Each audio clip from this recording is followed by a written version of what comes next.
Hello and welcome back to my channel. Today we're going to talk about separating the idea that money comes from being good or being good at things. If you're new here, my name is Cera. I'm a certified life and business coach. I help creative, spiritual practitioners, and heart-centered service providers build the lives and businesses of their dreams. We're just going to jump right into it. The idea that if I'm good at something, I'm going to make money from it feels like a good thing, right? Like that feels like a pretty good idea. And in general, I like it because usually I would tell people, don't focus on trying to do things that make money. Don't focus on trying to make money. Focus on being the best you can at the thing you do and pursuing that, and money will follow, right? There's some nuance to that we'll get into. But the downside to the idea that if you're really good at something, you'll make money from it is the flip side that when you're not making money from it, you start thinking, or you can start thinking, I must not be good enough. I must not be good at it. And in the early stages of a business, especially a service-based business or a heart-centered business, you're putting your creativity, your passion on the line to create a business around something you love to make or something that you love to do, then it can be really disheartening if you're not making sales. And it can lead you to start thinking, I must not be good at this. I must not be good enough. People don't think I'm good at this. People don't think I'm good enough. And we start going into a story around the idea that if we were really good, we'd be making money, and that not making sales is evidence that we're just not good or we're not good enough yet. This can be a problem. That starts to erode our self-esteem. It starts to damage our confidence. We start thinking, maybe I'm not as good as I thought I was. Maybe I shouldn't be in business. All of these things can start to cloud our vision and our judgment if we have a framework inside that says we make money from things we're good at. And so this is a really simple one to start to pull apart, right? So let's take for a moment, let's take a moment to just consider how many people out there in the world are really great at something that they make no money from for any number of reasons. Maybe they're not selling it. Maybe they are a kid. Maybe it is their hobby and they're not attempting to sell it in any way. Maybe they have a day job doing something else and they just happen to love this thing and they do it for fun and they give it away. I know tons of people who are really good at a lot of things that they make no money from, right? So I have a friend who owns a business and she is brilliant at the thing that she does. But another thing that she does is baking.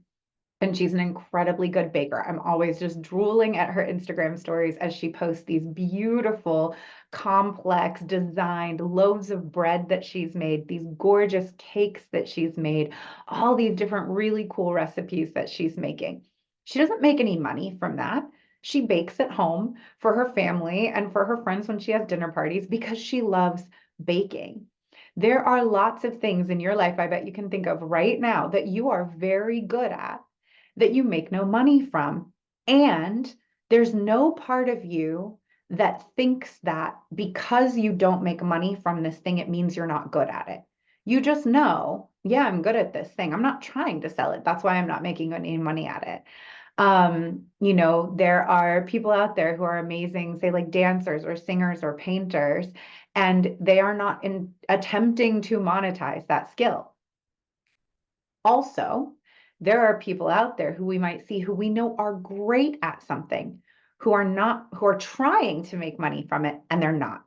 And usually from the outside looking in, we can see what's happening, right? If you're like me, you're like, well, why don't you tell anyone that you do this? Why aren't you marketing this? Why aren't you pursuing running ads to this? Why aren't you going out of your way to let people know that you have this thing available. Why aren't you making it easy for people to buy it? Why aren't you promoting it, right? From the outside, usually it's easy to look in and see exactly why this person that we think is so talented is not receiving the level of financial compensation that we A, think they deserve, and B, think that they're capable of receiving for that thing that they're so good at. But when it comes to ourselves, sometimes it's harder for us to see and it's harder for us to make that connection. So, what I want to invite us into is fully separating the paradigm of being good at what you do from making money. You can be really, really good at what you do and not be making money for it. And the not making money is not evidence that you're bad at what you do or that you're not good enough yet. We want to fully pull those things apart. This is especially important if you're brand new at business and you're just starting out. If you can pull these things apart, if you can move into every situation, into every networking opportunity, into every room that you walk into, like you know you're good at what you do, and the fact that you've never made a single sale before doesn't in any way make you confused or make you doubt that you're good at what you do, it is going to be so much easier for you to start making those sales because your confidence in how good you are is unwavering. You're not looking for sales, someone else giving you money for something, someone else buying it to prove to you that you're good. And that's what's happening a lot of the time when we have these things hooked together, is we're subconsciously going out and looking for people to validate our belief that we're good at what we do with money. This is the thing we want to unhook. I don't need to be validated with money. I don't need to be validated by sales for me to know in my heart that I'm good at what I do, that I have a life-changing product or service or thing to offer, that the thing that I'm offering is valuable and beautiful and important and helpful. If we can pull those two things apart, we are in such a better position to expand our business, to receive more money, to make more sales. And I want you to just take a moment to really feel into for yourself. What does it feel like to be unconditional in your knowledge, in your certainty that you're good at what you do, and that your sales is in no way reflective of whether or not you're good? You're good no matter what. You're good because you've studied. You're good because you've practiced. You're good because you have innate gifts, skills, and talents. You're good because you've worked at becoming good at what you do. That's why you started this business. That's why you set out to do this thing. And you know that, and that lives over here. And then there's the pursuit of sales. And you may need to improve your sales skills. You may have skills you need to improve at marketing. You may need to do things to get better at selling. But that lives over here and it doesn't cross over. If you can really separate those things, in fact, if it feels nice for you with your hands, just pull those things apart and let them live separately. Over here is, I know I'm good at what I do. And over here is selling your work and people buying your work. And those two things never come together. They just live separately all the time. How does that make you feel? Does it give you more courage? Does it give you more permission? I think this is also important because when you're just starting out, I hope y'all can't hear this. They just started using like a saw outside. Someone started cutting a tree. So when I wrap up this video, it'll be my last one for today. When you're first starting out, the advice that you get told is to position yourself as an expert.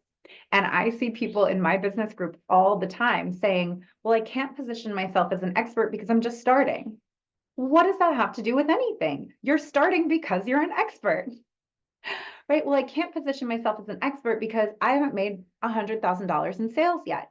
What that means is you have a belief that how much money you're making validates whether or not you're really good at something, whether or not it's really a career path, whether or not you have the right to say that this is what you do. I've encountered this in so many people. They're like, oh my gosh, like I have a little business, right? I downplay it. And when I ask them why they do that, they're like, well, because like I'm not making a lot of money from it yet. And it's like embarrassing that I am at the age that I'm at and I'm just starting out and I'm just starting to put myself out there. And when I ask them, like, well, how much money, like if you were making 6 or 7 figures every year, would you still find what you do embarrassing? And they're like, absolutely not. That tells me what we've wedded here is that money is what validates whether or not you're good at something, whether or not it's a real career, whether or not you have a real business, whether or not you're a real authority. And we just want to completely separate those things. Money does a lot of things in the world. Money is a spirit and energy, a resource that can be used in tons of different ways, and that's a different video. Money is a lot of things, but it is not an arbiter of taste, and it is not a confirmation or a rejection of whether or not you're good at things or bad at things. And one of the ways we also know that is think about how often you've seen people who make a lot of money and the thing they sell you don't like or you find to be very low quality. There are people out there making a lot of money for things that you may not think are good.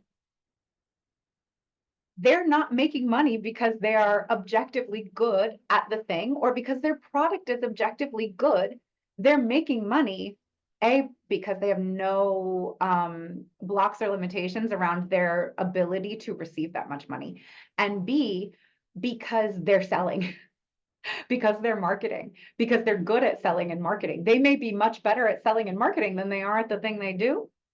And we kind of want to blend those two skills. We want to get good at selling and marketing, as good at selling and marketing as we are at the thing that we do. We want to bring those skills. We don't want to bring them together. We want to let them live side by side.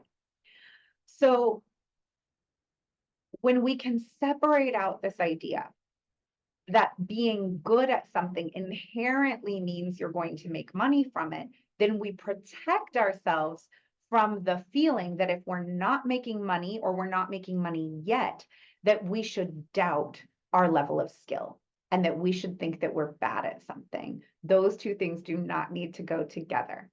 You are starting a business or have started a business in something because you know you're good at it. You know you've studied it. You know you've put in the time and the reps. If you're here watching this, I trust that about you. People have complimented you on this. Enough people said to you, you should really do this. You're really gifted at this. You have already taken the risks to step out on your own and start a business around this thing because you know you're good at it.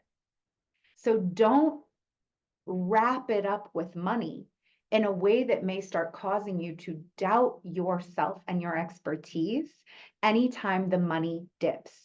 Because the money may dip, that can happen. It is a completely normal thing for businesses to have cycles of slow seasons, of the revenue going up and the revenue going down. We want to get you off of the income roller coaster. We want you always making money. But even in very lucrative businesses, there are down quarters, right? Coca-Cola has down quarters. Every business experiences seasons where the money goes up and seasons where the money goes down. We want to not have any of our concept of self-esteem or self-worth hooked into what's happening with our bank account so that we can stay unconditional in our confidence in who we are and what we do, so that we can keep showing up for marketing and selling, so that when the money goes down, we can turn those things around. So I hope that this was helpful for you. I hope you enjoyed this thought and this concept. If it was, please leave me a comment. I would love to hear from you. If you're not subscribed, please subscribe. And if this is something that you want to do deeper work around, I have a really yummy, interesting little bite-sized one-on-one coaching offer. It is a private 6-month proximity container with me, and the price is mind-blowing, amazing. I'm not even going to say much more than that. I'm not putting up a sales page for it. It is a private offer. So what I will do is I will put my email address, my personal email address in the show notes below with what to say if you want to claim one of these private 6-month coaching containers. They are brand new. They are not listed anywhere. They are very, very low price, and they are a really good way for us to dive in deep and do some of this deeper inner belief work that may be holding you back from being able to pursue the level of success that you're looking for in your business. Okay, love you. Bye.